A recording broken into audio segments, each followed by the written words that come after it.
I'm really excited about technology in our industry and AI and robotics and really being able to scale artisan recipes. So without sacrificing quality.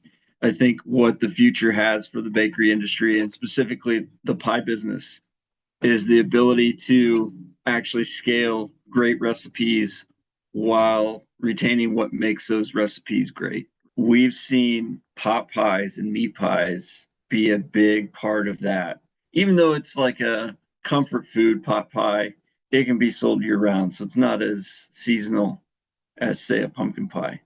A lot of times you see scaling happen, and whether it be in such large batches or the idea of making more in less time, companies give up quality. We don't want to do that. We want to utilize technology and AI to hold on to that quality while scaling.